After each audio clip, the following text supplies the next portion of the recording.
Hello and welcome. My name is Natty Cash, and we are back with NFL predictions for Week 4. Again, last week, it's hard early in the season to see patterns and trends, and I still got less than half of the games right, but hopefully I can turn that around this week as things start to settle out. We'll start with all the AFC matchups and then move on from there. The first matchup on my list here is an AFC South matchup between the Jaguars and the Texans. Now, last year, this was a down to the wire division title between these two. So far, it's kind of opposite directions. The Texans did lose last week, but were 2-1, just losing out to the Vikings last week. And the Jaguars are one of the few teams still sitting at 0-3. Again, I'll say to their credit that they had some tough games, and very close ones. However, the last week against Buffalo, they really were outmatched.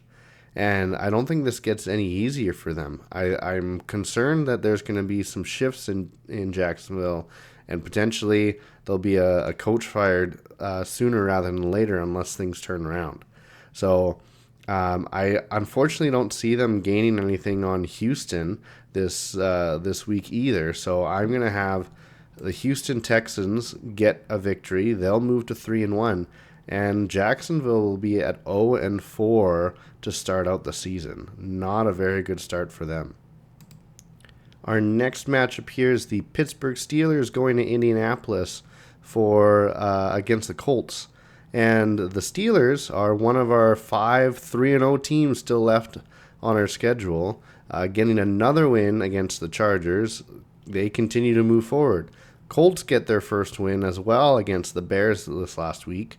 So when we take a look at both of these teams, they're maybe riding high moving into this game. I still don't think the Colts are going to be that dominant throughout the year. And the Steelers' defense and Justin Fields, I think, are going to do enough to continue to make wins. And so I see the Steelers getting the win here, continually moving forward. Going to be 4-0, which I don't think many people would have saw from Pittsburgh to start the season. But Pittsburgh Steelers getting another win in Week 4. Next up, we have the Denver Broncos and the New York Jets.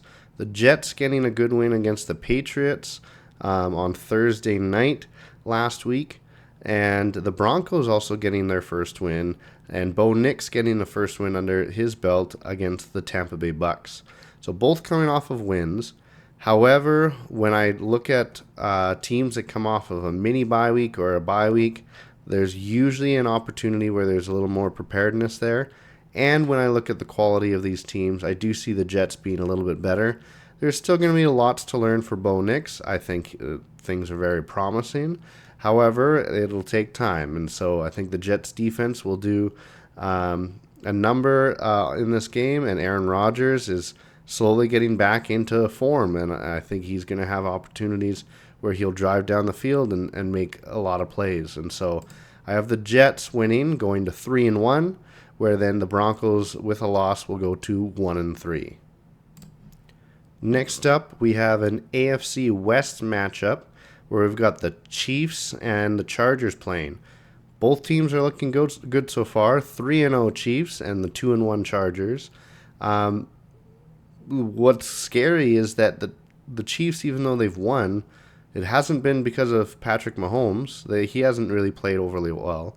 The offense hasn't necessarily played very well, but they've done just enough to get wins. And it's not even like it's against bad teams. It's against fairly quality teams. When you look at wins against the Ravens and the Bengals, and then last week against the Falcons, like it's scary to see what happens if their offense starts clicking. The Chargers, I think, have a really good start under Jim Harbaugh, and I think could be in a playoff mix if they are able to make some things click. Their loss against Pittsburgh means that there's still work to be done there. I could see this being a scenario where a plan from Jim Harbaugh allows the Chargers to get one over the Chiefs here, especially when the Chiefs have not been at maybe 100%. However, it's hard to bet against the Chiefs because I know, all it takes is for then something to click, whether it's finding Travis Kelce more or, having someone like Xavier Worthy or Rashid Rice go out and have a big game. It won't take that long. And so it's hard for me to then say anything other than the Chiefs are going to go and get a win because how can you pick against them? So I'm going to go with the Chiefs once again this week.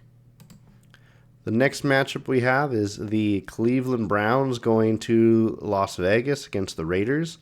The Browns again lose, going 1-2. Again, concerns about what they're going to look like and Deshaun Watson and what he's able to do. A loss for Vegas against Carolina put them at 1-2, and so two teams at 1-2, seeing if they can spark a win here. I think Oakland, could have some good things going for them. I think maybe they were more victim to just a bounce back with Andy Dalton and Carolina. That switch sometimes just ignites a team for a week. I'm concerned about what Cleveland's going to be able to do. Maybe if you saw their win against Jacksonville, you would think, well, maybe they've got something going again. But with how Jacksonville's playing, that's not really a good standard either. So I'm actually going to go with the home team here. I'm going to go with the Raiders to get a win, really putting the pressure in Cleveland to figure out what's going to happen there, right? I know there's rumors of will Jameis Winston end up stepping in at some point. Probably not yet, but it might be coming if Cleveland keeps losing games like this, and I think they will. And the Raiders then will again jump up to 2-2. The next matchup is probably one of the matchups of the weekend, where we've got two playoff teams from the AFC, Buffalo going to Baltimore. This one is probably the most difficult one for me to choose because it's really hard for me to see, okay, well, which teams are going to come up here. It might have that same playoff atmosphere like Baltimore and Kansas City did at the opening of the NFL season. My thing that I see here is that I think Baltimore could find their identity and really push the ball, run the ball, setting up in with a fullback and really then pounding the ball. But Josh Allen also has been really incredible, especially when he's known more for turning the ball over. He's done very well to take care of the ball and make smart plays, which I think maybe puts Josh Allen into an early MVP conversation. Again, it's very early, but that might be something that's discussed.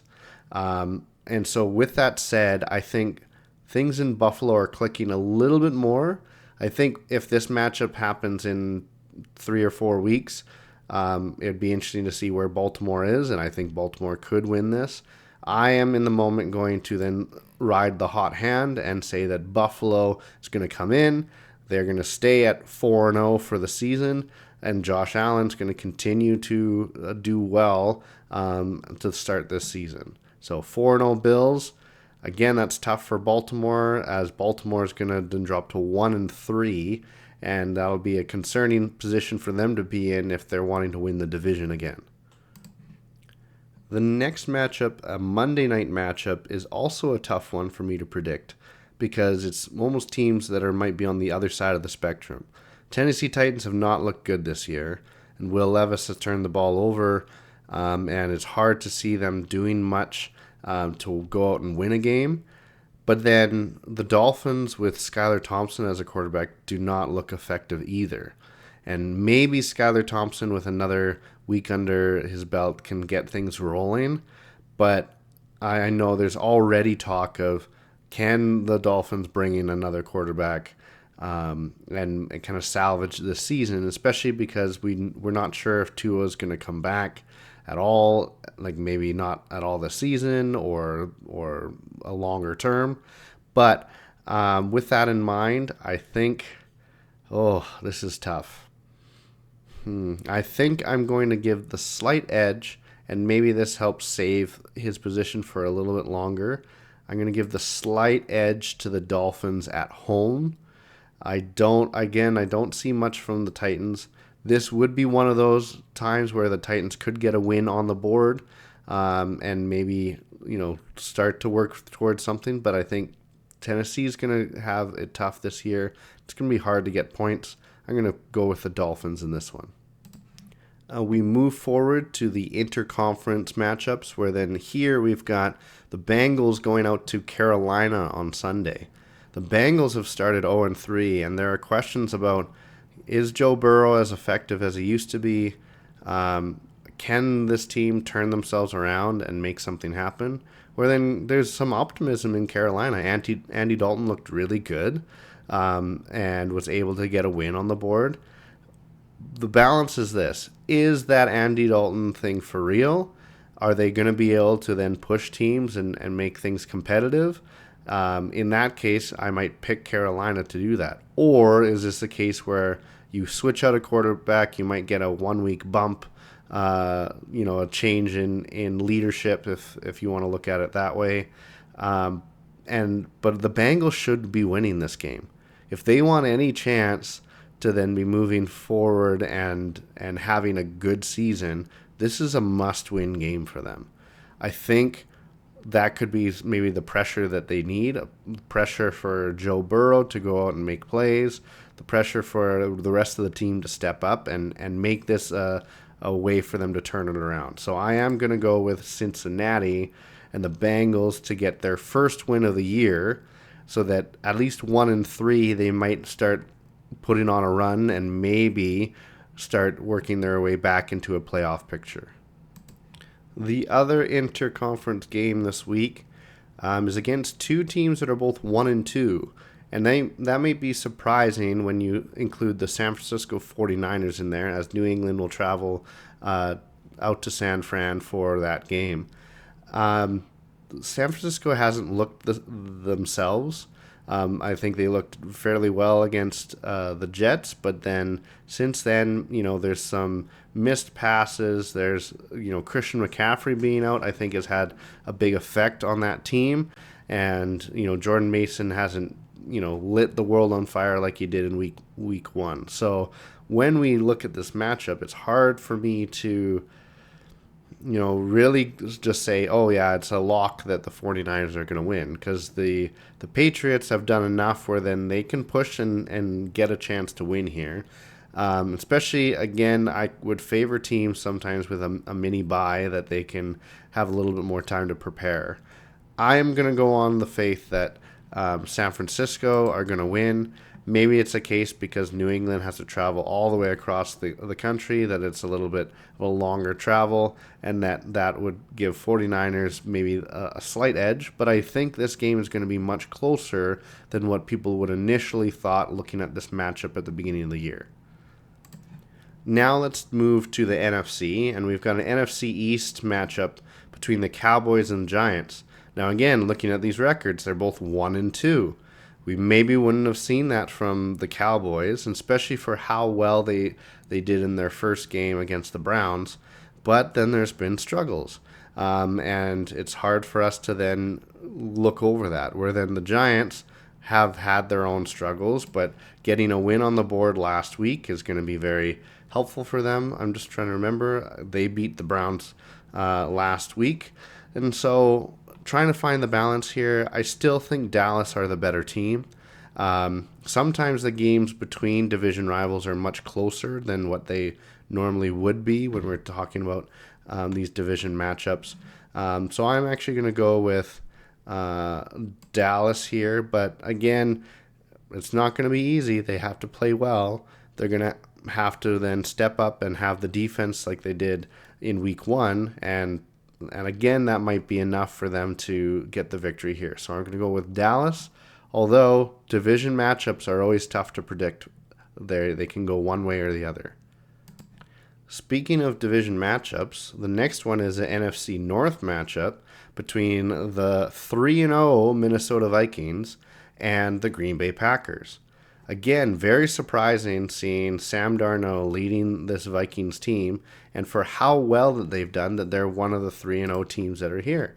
And so looking at their matchups, like it's really great. Again, beating San Francisco in week 2, then going out and beating the Texans pretty decisively at home. Like this is a decent team, and if they can continue to play this way, then they could be successful. The question that we have for Green Bay is Jordan Love going to play? There are then rumors that Jordan Love could be playing this week, but as I'm recording it, there's no solidified scenario. And I do think that now that Malik Willis has played, I think people can start to diagnose, well, what is Matt LaFleur's plan for Malik Willis if he's at quarterback? And the tough part is the Vikings probably have to go into this game planning for Willis as quarterback. And if Jordan Love comes out and he's actually healthy, then that might be tough news for Minnesota. My concern is that if Jordan Love isn't healthy, right, then Minnesota's going to have an opportunity to pressure him a little bit more, and he may not be as confident moving around and making plays. So this is, again, a tough matchup because it is determinant a little bit of if Jordan Love is going to play and if he's healthy. I'm going to go with the hot hand here. I think even though, again, Green Bay is doing well, I'm going to have to go with Minnesota here. They're going to go 4-0, and it's hard for me to then see at the moment, okay, where is Minnesota going to struggle as a team? If you can go out and beat San Francisco, beat Houston, you're beating playoff teams, why not Green Bay? And so I'm going to pick the Vikings to win this one as well. The next NFC matchup is between the Rams and the Bears. Rams did well to beat the 49ers last week, where then the Bears lost out to the Colts last week, going now sitting at 1-2. So when we look at that, like the Caleb Williams choice is maybe not looking as great as it was seen beforehand. And it's tough. Like it's not easy as a rookie to come in and just make a poor team better. Now they've got lots of good weapons, but if Caleb keeps getting pressured in the pocket, it's going to be hard for him to make some of those plays. Where then the Rams, despite having a number of injuries, they're an experienced team. And so when you see that, it's a team that's not going to make a whole lot of mistakes. And so taking advantage of that will get them wins. And I think that's going to happen here, where the Rams are going to grind one out. Maybe not as pretty as they would like, but I think they're going to take advantage of a rookie in Caleb Williams and be able to get a win here. And so I'm going to have the Rams get a win here in this matchup. Rams, then that makes the Rams go to 2-2, and the Bears going to go down to 1-3. The next NFC matchup is it's a bit of a replay from last playoffs, except for in this case the Tampa Bay Bucks are going to be hosting the Eagles. No, wait, that happened last time too, because they were NFC South champs. So a rematch from the playoffs. It's interesting to see here. I probably would have leaned more towards the Bucks initially if they had gotten a win that would have been expected against the Broncos, but they didn't. They kind of got outplayed there, and I'm now questioning kind of where the Bucks are. Eagles are 2-1. I had a close game against the Saints. We're able to get the win on that one as opposed to losing to the Falcons earlier. And so, I think this is going to be a tight game regardless. I think, maybe Philadelphia is going to see, well, we keep playing these NFC South teams and they keep giving us a good game. It's really tough to know which of these two are going to win here, and it could really be a coin flipped. And with that, I could really only lean on going for the home team here, and I'm going to go with the Bucks, although this is probably one of the least confident predictions that I have, because if there's anything that was exposed by the Broncos last week, could be the Eagles that take advantage of that as well. But I'm going to lean just a little bit towards Tampa Bay getting another win on the board and they'll end up going 3-1 based on that win. Then we have another division matchup where the Falcons are hosting the Saints. And with division matchups, it's always tough to predict because there's a little bit more maybe riding on it for the underdog team. If you were to look at these without recognizing them as division rivals, you might give the slight edge to New Orleans. But even at that, it's back and forth between these two teams. If you went in at the beginning of the year, you would say the Falcons probably should be taking this, but the Saints have done well to make their presence known over the first few weeks here. And probably what's going to happen is there's a lot of these teams in the NFC South that are going to take games off of each other. I think in this example, I am gonna lean towards the home team, and I'm gonna have Atlanta getting the win against the Saints here. That'll mean that both teams will sit at 2-2 at the end of this week, and it's gonna be probably a 3-horse race for the NFC South throughout the entire year.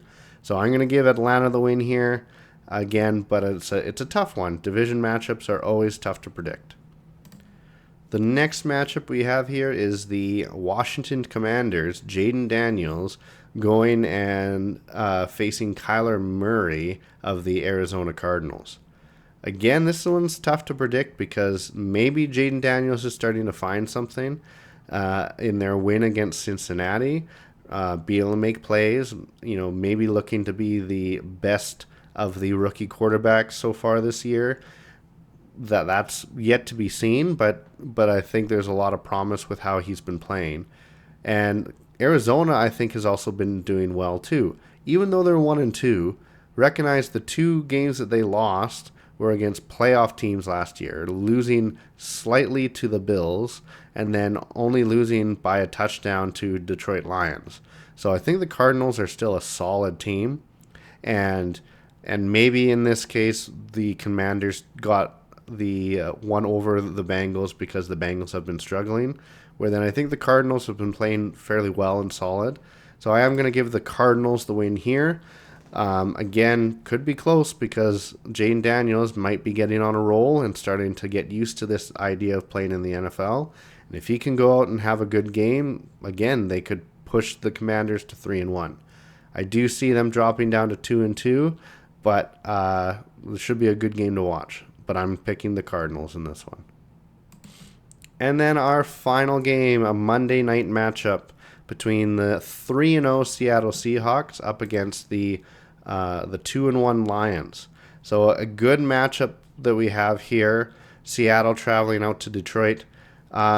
Seattle being 3-0 is, again, probably a surprise. However, if you look at the games that they won, maybe that's not like as big of an achievement, right? Their strength of schedule over the last 3 weeks has not been great. Last week they beat the Dolphins with Skylar Thompson, so no Tua in that matchup. Then they also beat the Patriots in a close game, and then they beat the Broncos. So when they come up here and they're playing Detroit, this is the first playoff game that they've had to face, a playoff team, well, other than Miami, but we know why that's maybe different, right? Especially without Tua. So I do see Seattle's 3-0 run ending here. I do see Detroit as the better team, right? Even though their loss to Tampa Bay, right, puts them at 2-1, they've been in every game and a part of every game, and I think they are certainly the better team and should come away with the win here. So I'm going to have Detroit as the winners of this matchup. So just one final last look at all of my predictions for this week. Take a quick look here. If you disagree with them or want to put your own predictions in the comments, please do so. That'd be more than welcome. Please like and subscribe if you are following along, as I'm going to be doing this on a weekly basis. So thank you so much for watching, and we'll see you again next time. Bye for now.